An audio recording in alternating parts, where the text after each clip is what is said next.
ing verb ing ហើយនៅពីមុខ verb ing គឺត្រូវតែមានអីគេ to be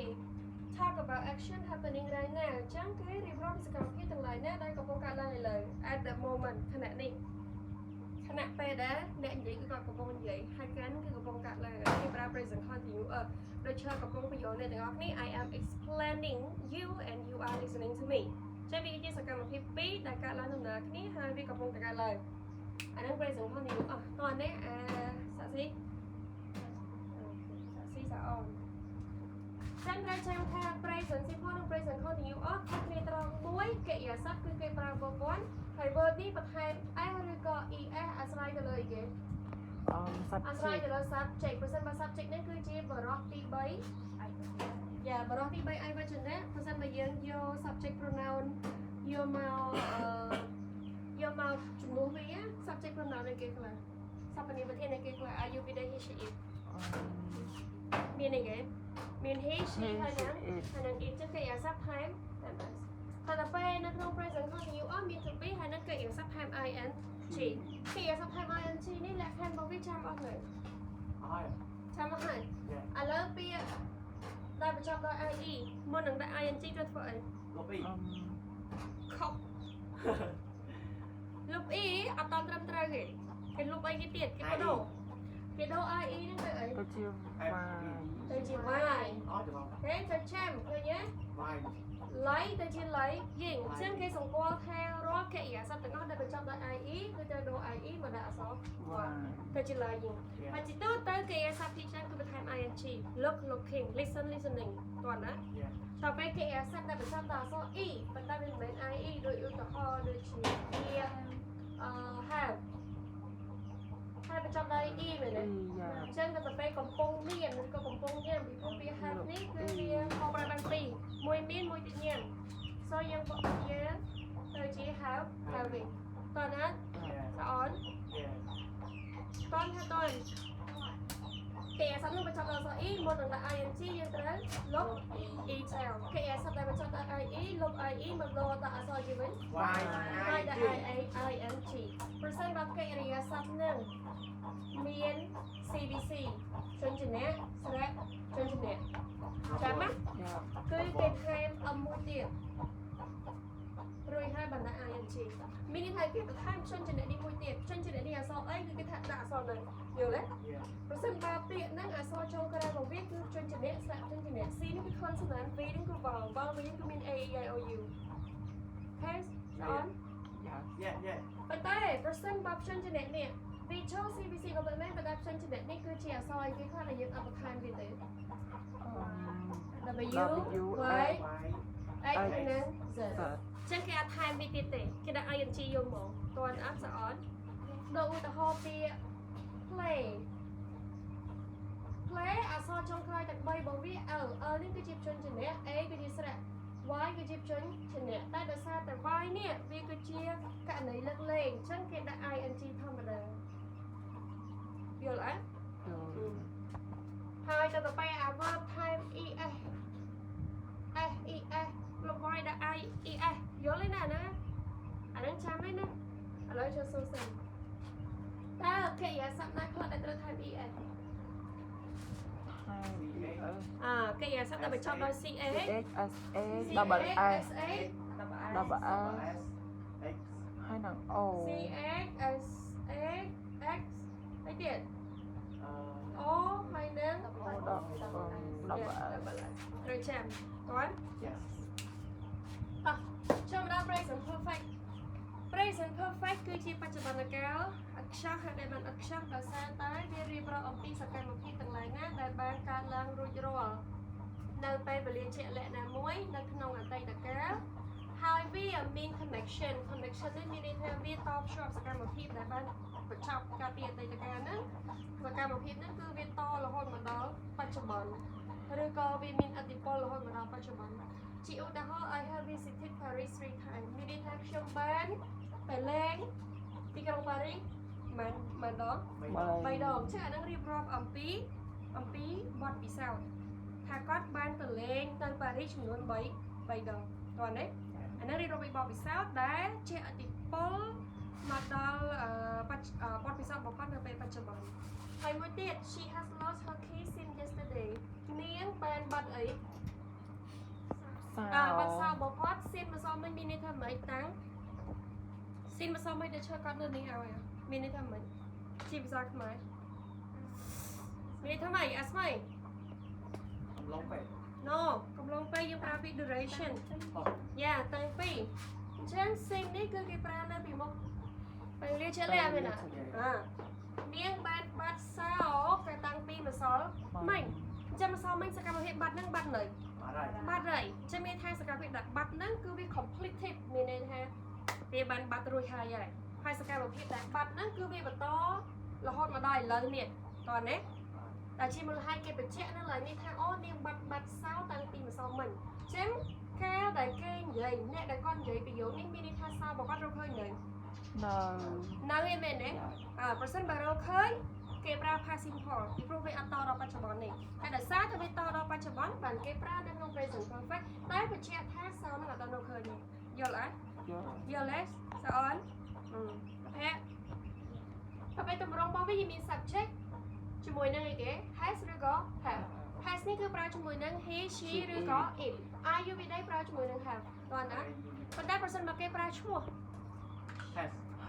ប្រើឈ្មោះសំដៅទៅលើបរិសុទ្ធទីមែនទី3មានន័យថានរណាម្នាក់ដែលយើងនិយាយពីគាត់ម្នាក់អានេះយើងប្រើ has ប៉ុន្តែប្រសិនបើយើងនិយាយពីមនុស្សច្រើននិយាយដើមគេពីមនុស្សច្រើនចុះពី2នាក់ឡើងទៅយើងប្រើ have អាហ្នឹងគេហៅថាបរិសុទ្ធទី3ពហុវចនៈអញ្ចឹងបូកមួយ verb 3 verb 3យើងដឹងហើយ verb 3ជាភាសាអង់គ្លេសគេប្រើពាក្យ verb អីនឹង verb អីអត់ស្គាល់ទេចាំមើល verb 2 verb អីគេ verb 2 verb គេប្រើក្នុង verb នៅក្នុង verb អី verb past simple បន្ទាប់ពេល verb 3គេហៅអីស្រី verb 3គេហៅអីគេ verb past អី verb 2 past simple បន្ទាប់ពេល verb 3គេហៅថា verb អត់ទេចាប់ផ្ដើមដល់សព P ដែរមិនដឹង perfect ទេភ័ក្រ Pat T C ហ៎ទៅជាចឹងអាហ្នឹងគេហៅ past participle ចឹងបើគេឧទាហរណ៍ថាសូបដូរកិរិយាសព្ទ verb នៅក្នុង present ឲ្យទៅជា verb past participle ទឹកអត់ដឹងថាវាជាទម្រង់ verb ទីមែនណាព្រោះពេលខ្លះគេអត់ប្រើ verb 3ទេពេលប្រឡងមើលជាពិសេសគឺពេលប្រឡងទៅអាហារយកអាហារឧបករណ៍គេអត់ប្រើ verb 3ដូចពេលយើងរៀនទេចឹងយើងត្រូវដឹងថាអា verb 3ហ្នឹងគេហៅអីអា verb 2ហ្នឹងហៅអី verb 1ហៅអី verb 1គឺជាកិរិយាសព្ទដែលគេប្រើនៅក្នុង present simple verb 2គឺជាកិរិយាសព្ទដែលគេប្រើនៅក្នុងអតីតកាល past simple តែពេល verb 3គឺគេប្រើនៅក្នុង past participle តោះនេះឥឡូវយកណាពី present perfect យល់ទេណាអញ្ចឹងបើសិនយើងយកពី present perfect ហើយ present perfect continuous នេះក៏វាអត់សូវខុសគ្នាដែរអញ្ចឹង usage របស់ present perfect គឺដើម្បីនិយាយរៀបរាប់អំពីសកម្មភាពទាំងឡាយណាដែលបានចាប់ផ្ដើមនៅពេលណានៅអតីតកាលហើយវានៅតែកំពុងបន្តអីឡើយនេះមិនពេលបច្ចុប្បន្នអានេះគេថាឥឡូវមកចឹងឧទាហរណ៍ it has been raining for 3 hours វាភ្លៀងអស់រយៈពេលប៉ុន្មានម៉ោងហ៎3ម៉ោងឥឡូវហ្នឹងឈប់ភ្លៀងនៅគឺវាកំពុងភ្លៀងមានន័យថាមិនដឹងភ្លៀងឡើងពីពេលណាមកទេប៉ុន្តែដឹងថាឥឡូវហ្នឹងដែលវាកំពុងភ្លៀងហ្នឹងគឺវាភ្លៀងអស់រយៈពេល3ម៉ោងហើយព្រោះអត់អានេះគេប្រើ present perfect continuous បញ្ជាក់ថាសកម្មភាពដែលកំពុងតែភ្លៀងហ្នឹងគឺវាភ្លៀងតាំងពីណាពីណីមករហូតដល់ឥឡូវហ្នឹងគឺវាអស់រយៈពេល3ម៉ោងហើយហើយមួយទៀត we have been working here since 2020 ពួកយើងបានកំពុងធ្វើការងារនៅកន្លែងនេះតាំងពីឆ្នាំណា2020ចាំមានថាឥឡូវនេះយើងឈប់ធ្វើការនៅយើងគឺកំពុងតែធ្វើការងារអ្នកដែលនិយាយពួកយើងនេះមានន័យថាប្រហែលជាពួកគាត់កំពុងតែធ្វើការងារធ្វើនេះធ្វើនោះនៅកន្លែងក្រុមហ៊ុនរបស់គាត់ហើយគាត់ចង់បញ្ជាក់ថាអូពួកយើងធ្វើការងារបាន20ឆ្នាំនេះអញ្ចឹងគឺគេប្រើ20ឆ្នាំតាំងពី2020អញ្ចឹងគឺគេប្រើ present perfect continuous ហើយដែលបាន perfect continuous ដោយសារតែសកម្មភាពនេះគឺវាបន្តតាំងពីអតីតកាលរហូតមកដល់បច្ចុប្បន្នហើយបច្ចុប្បន្ននេះគឺកំពុងតែធ្វើទៀតគាត់នេះ duration កំឡុងពេលឬក៏ដំណើរការនៃសកម្មភាពណាមួយពីកំពុងកើតឡើងយ៉ាងណាប៉ុណ្ណាចឹងទម្រង់របស់វាមាន subject has និង have ដដែលប៉ុន្តែដើម្បីអាចប្រើនេះឆ្លាក់ខុសនេះកន្លែងនេះដាក់ verb ing វិញជួយលើមកឆាប់បងចេញយើងប្រើពាក្យ been រួចហើយ verb ing verb ing ចេញយើងមកទម្រង់របស់យើងកន្លែងនេះ it has been raining ចឹងដោយសារតែយើងអាចប្រើ verb ing ហើយដូចយើងប្រើ verb ing ពីព្រោះយើងចង់បញ្ជាក់គេថាឥឡូវហ្នឹងសកម្មភាពដែលវាបន្តតាំងពីអតីតកាលរហូតដល់ឥឡូវគឺកំពុងតែកើតឡើងតោះនេះចឹងដើម្បីអាចប្រើអាកំពុងធ្វើកើតឡើងនេះបានគឺគេប្រើ been វាមកជំនួយជាយើងមក present perfect mean been ណាប៉ុន្តែ mean verb 3បណ្ដោយមែនទេតែដល់ពេលកំពុងបន្តដើម្បីដាក់ verb ing ដែរគឺគេប្រើ been យល់នៅអញ្ចឹងសម្រាប់ present គឺមាន4ទម្រង់ហ្នឹងមួយបច្ចុប្បន្នកាលធម្មតារៀបរាប់អំពីទម្លាប់ឬក៏ភាពពិតជាក់ស្ដែងតែពេលទី2គឺរៀបរាប់ពីសកម្មភាពដែលកំពុងកើតឡើងពេលអីឡើងហើយទី3គឺ present perfect រៀបរាប់អំពីសកម្មភាពដែលកើតឡើងពីអតីតកាលតែចប់ហើយប៉ុន្តែវាមានទំនាក់ទំនងបន្តរហូតមកដល់ពេលបច្ចុប្បន្នចំណែកឯ present perfect គឺវារៀបរាប់អំពីសកម្មភាពមួយដែលបានកើតឡើងតាំងពីអតីតកាលហើយវាបន្តតែកំពុងកើតឡើងអីឡើងចាំទម្រង់ណា present perfect subject បូកជាមួយនឹង has ឬក៏ have បូកមួយ verb 3 present perfect បូកជាមួយនឹង subject បូកមួយ has ឬក៏ have ហើយបូកពីអីគេ been ហើយបូក verb ing ចាំបើខ្ញុំសួរអា present នោះទេព្រោះយើងចាំហើយអូនយល់សា see on យើងចូលមកដល់ past tense អញ្ចឹងបច្ចុប្បន្ននិយាយពីបច្ចុប្បន្នឥឡូវតែពេល past tense គឺនិយាយឲ្យរៀបរាប់អំពីសកម្មភាពដែលកើតឡើងហើយ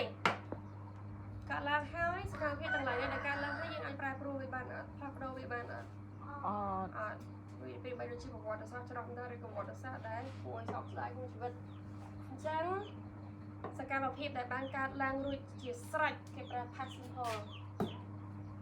អតីតកាលធម្មតារៀបរាប់ talk about a completely happened action in the past មានន័យថារៀបរាប់អំពីសកម្មភាពមួយដែលមានកើតឡើងរួចស្រេចនៅក្នុងអតីតកាល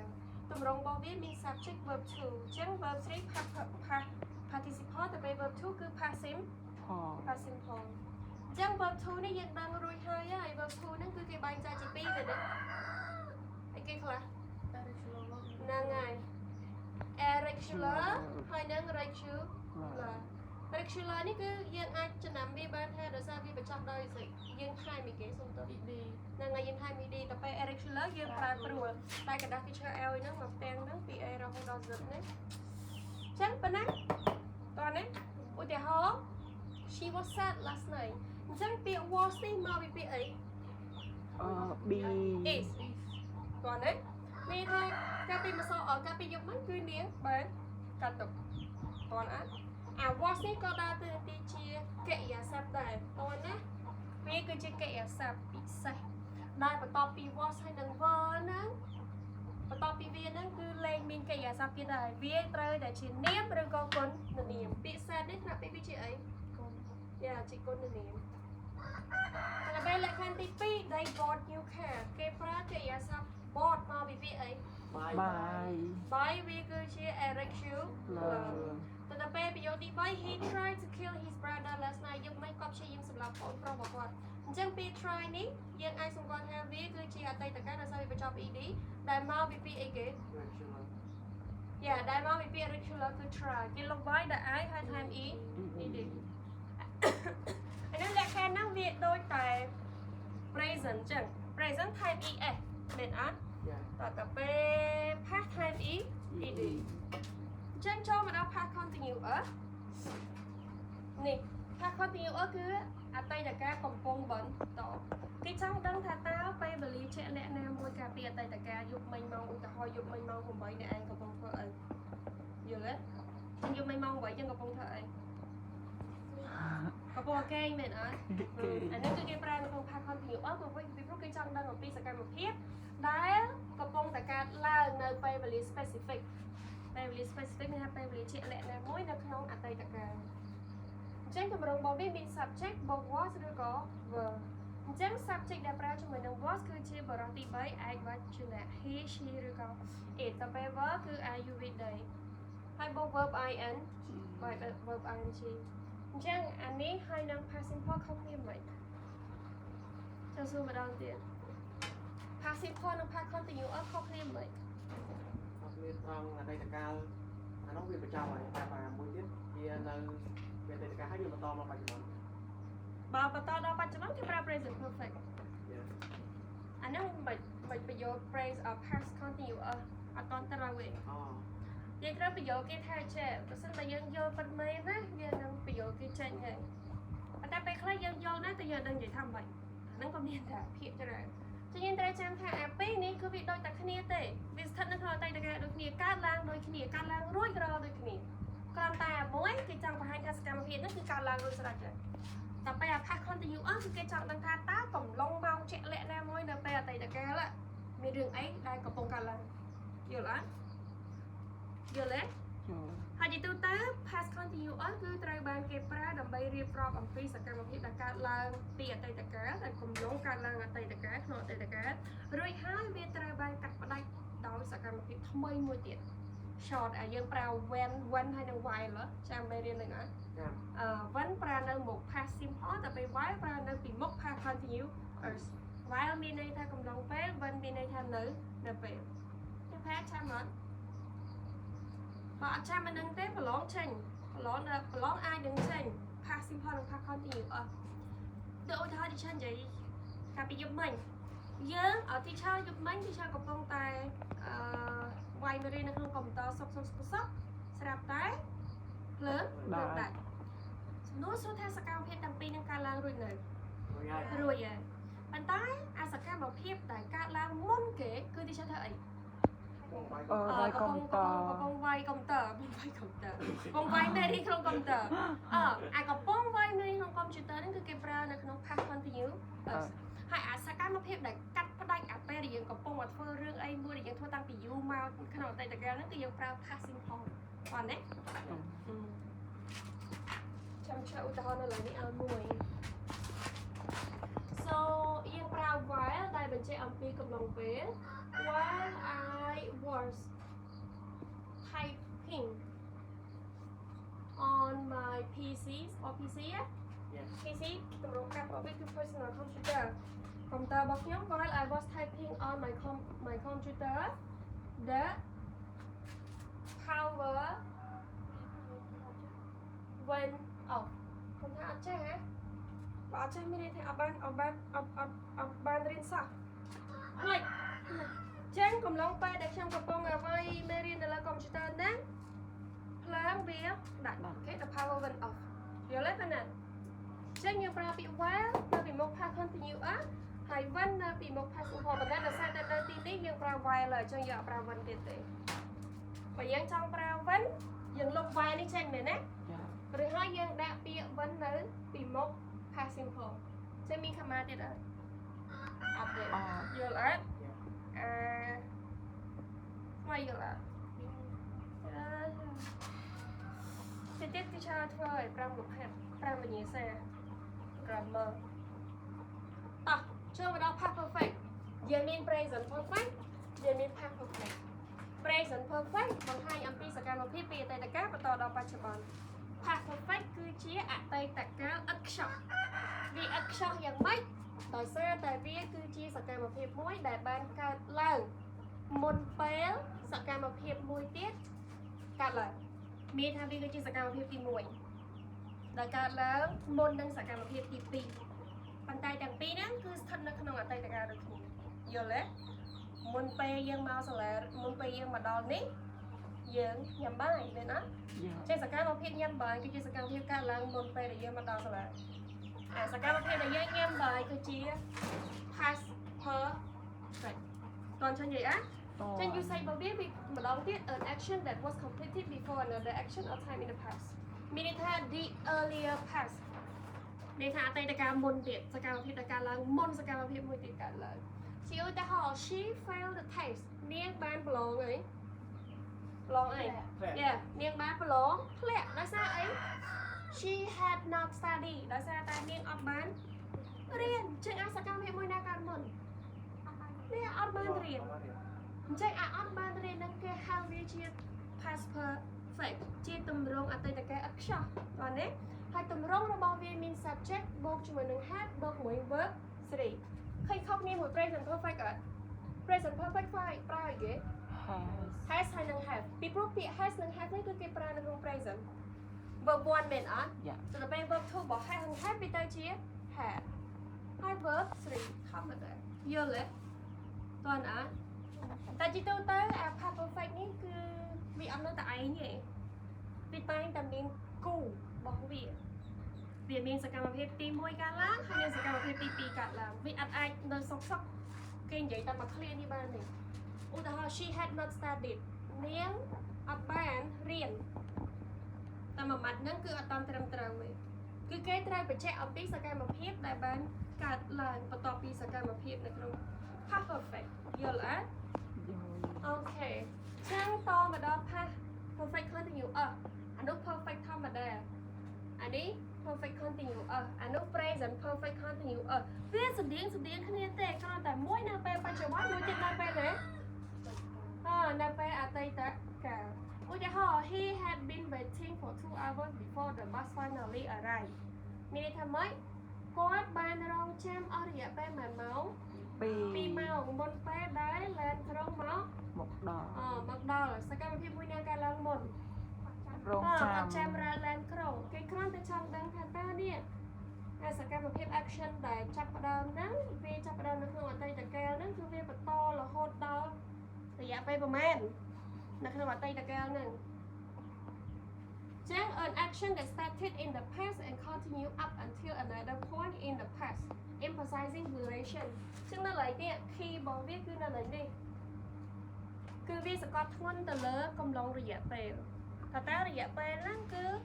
គេចំណាយរងចាំអស់ប្រមាណគេចំណាយរយៈពេលសកម្មភាពធ្វើសកម្មភាពហ្នឹងអស់ប្រមាណចឹងតម្រងរបស់វា subject ទៅដែរ have ដែរប៉ុន្តែគេប្រើពាក្យអី been ឬហៅបាន verb ing ខុសគ្នានៅឡើយនោះត្រង់ពាក្យអីhas ហើយនឹង have អូខេយល់អត់យល់ឆ្លើយអត់អា past perfect គេចង់ដឹងថាតើមុនរឿងនឹងកើតឡើងមានរឿងអីផ្សេងទៀតដែលកើតឡើងមុនរឿងហ្នឹងយល់ទេហើយដល់ពេលអា past perfect continuous គេចង់ដឹងថាតើកំឡុងរយៈពេលដែលរឿងហ្នឹងកើតឡើងគេកើតឡើងអស់រយៈពេលប្រហែលហើយកំពុងធ្វើអីតែប៉ុណ្្នឹងឯងយល់ឆ្លើយនិយាយអត់យល់ទេចាំប៉ុណ្្នឹងឯងបាត់ទេ